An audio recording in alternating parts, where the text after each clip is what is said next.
Hi guys, this is Bill from Spencer1984.com with another update to the Miami Vice Ferrari Daytona Spider. I know it's been a while since I've posted an update on this kit, but I have been working on it as time allows, and at this point I've got everything finished except for the body, and we'll get to that in a minute. But in the meantime, taking a look here, starting under the hood, I've got all the wiring done that I'm going to do. Got some paint detailing finished off there. Got the battery in and that's wired up. Got the master cylinder with its appropriate plumbing. I did use a photo etch radiator cap, but other than that and the lines, this is all just straight out of the kit. Fujimi did do a really nice job on this. And take a look at the interior.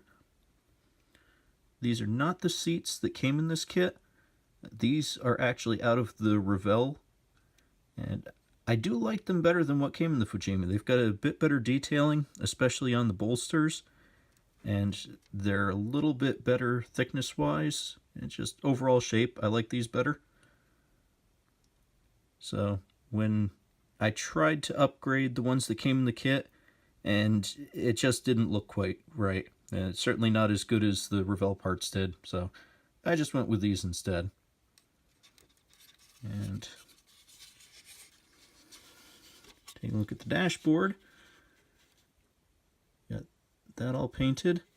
Got a cell phone there attached to the passenger's side.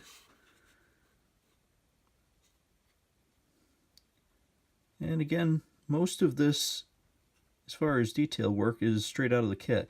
That is the kit supplied steering wheel.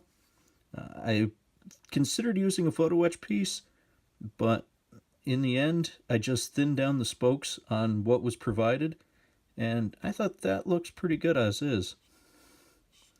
I did replace the shift lever. That's just a straight pin with a round head on it. But otherwise, that's pretty much all Fujimi parts that you see there. They did do a nice job on this kit.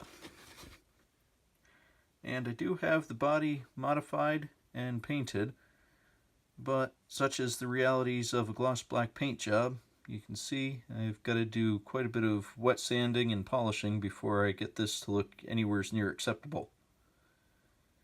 So body is still slow going thanks to the weather, but everything else is done. So that's where I am on this project. I'm going to be making another couple of updates this week, showing where I am on the V Jeep and the Nightmare on Elm Street Cadillac. So check back for those, and thanks for watching.